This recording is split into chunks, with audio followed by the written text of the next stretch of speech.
ആയിഷ ബീവി റളിയല്ലാഹു അൻഹയോട് നബി തങ്ങളെ പറ്റി ചോദിച്ചാൽ ആയിഷ ബീവിക്ക് പറയാനുള്ളത് റസൂലുള്ളാഹിന്റെ ബഹുമാനമാണ്. നേരെ അപ്പുറത്ത് മറ്റൊരു ഭാര്യയാണ് ഹഫ്സ ബീവി റളിയല്ലാഹു അൻഹ. ഹഫ്സ ബീവിയോട് ചോദിക്കുമ്പോൾ ഹഫ്സ ബീവിക്കും പറയാനുള്ളത് റസൂലുള്ളാഹിന്റെ ഗുണഗണങ്ങൾ മാത്രമാണ്. റസൂലുള്ളാഹിയാകുന്ന ഭർത്താവിനെ സംബന്ധിച്ച് ഭാര്യമാരിൽ ഒരാൾക്കും നെഗറ്റീവ് പറയാനില്ല, എല്ലാവർക്കും നല്ലതേ പറയാനുള്ളൂ. സ്വഹാബത്തിനോട് ചോദിക്കൂ, സ്വഹാബികളിൽ ഒരാൾക്കും മുത്ത് റസൂലുള്ളാഹിയെ സംബന്ധിച്ച് ഗുരുവര്യരായ നബി തങ്ങൾ എന്നോട് ഇങ്ങനെ പെരുമാറി എന്ന നിലയ്ക്ക് ഒരു ദൂഷ്യം പറയാനില്ല, എല്ലാവർക്കും നല്ലതേ പറയാനുള്ളൂ. മാ മസസ്തു ദീബാജൻ വലാ ഹരീറൻ അൽയന മിൻ യദി റസൂലില്ലാഹ്. മുത്തായ നബി തങ്ങളുടെ മഹനീയമായ കരങ്ങളെക്കാൾ മിനുസം ഒരു പട്ടിനും പടച്ചവൻ കൊടുത്തിട്ടില്ല, ഒരു ദീപാജിനും കിട്ടിയിട്ടില്ല. എത്ര വലിയ സൗന്ദര്യമാണ്, സൗരഭ്യമാണ് തങ്ങളുടെ കൈപിടിച്ചപ്പോൾ അനുഭവപ്പെട്ടതെന്ന് 10 കൊല്ലം നബി തങ്ങൾക്ക് ഖിദ്മത്തെടുത്ത സയ്യിദുനാ അനസ് റളിയല്ലാഹു അൻഹു പറയുന്നു. ആർക്കും അങ്ങനെ പറയാനുള്ളൂ. ഇനി നിങ്ങൾ ആലോചിച്ചു നോക്കൂ, മക്കയിലും മദീനയിലും നബി തങ്ങളെ കണ്ട മൃഗങ്ങളോട് തങ്ങളെക്കുറിച്ച് ചോദിച്ചാൽ മൃഗങ്ങൾക്കും തങ്ങളെപ്പറ്റി നല്ലതേ പറയാനുള്ളൂ.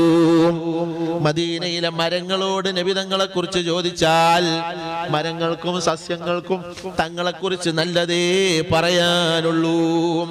മസ്ജിദുൻ നബവിയുടെ മൂലയിൽ തങ്ങൾ ഖുത്ബയോദിയിട്ട് പിന്നീട് പുതിയ മിമ്പർ വന്നപ്പോൾ മാറ്റി നിർത്തപ്പെട്ട ഒരു ഈത്തപ്പനയുടെ ഉണങ്ങിയ മുട്ടിയുണ്ടായിരുന്നു.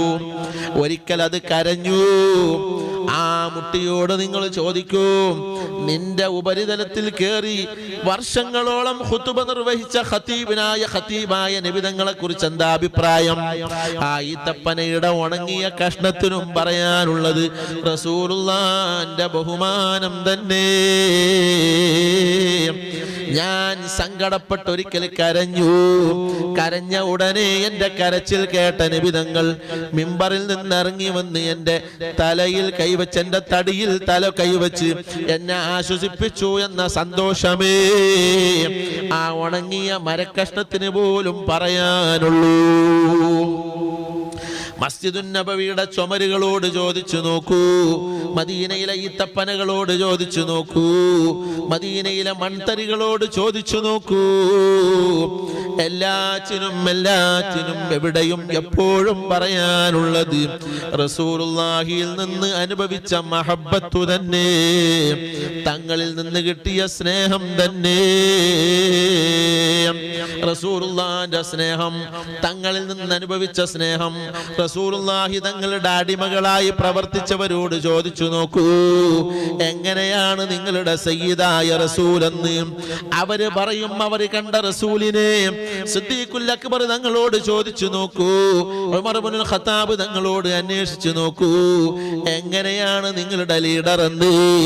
അപ്പോൾ അറിയാം മുഹമ്മദുർ റസൂലുള്ളാഹി തങ്ങളാകുന്ന അമ്പിയാക്കളുടെയും നേതാവായ, മുർസലുകളുടെയും നേതാവായ, മലക്കുകളുടെയും നേതാവായ, ജിന്നുകളുടെയും നേതാവായ, കരയിലുള്ളവരുടെയും കടലിലുള്ളവരുടെയും ആകാശലോകത്തുള്ളവരുടെയും ഭൂമിയിലുള്ളവരുടെയും സർവ പ്രപഞ്ചത്തിലുള്ള സർവത്തിന്റെയും നേതാവായ നബി തങ്ങളെ കുറിച്ച് എല്ലാവർക്കും ഒന്നേ പറയാനുള്ളൂ, ഗുണങ്ങളെ പറയാനുള്ളൂ. ആർക്കും ഒരു നെഗറ്റീവ് മുത്തായ തങ്ങളെ കുറിച്ച് പറയാനില്ല.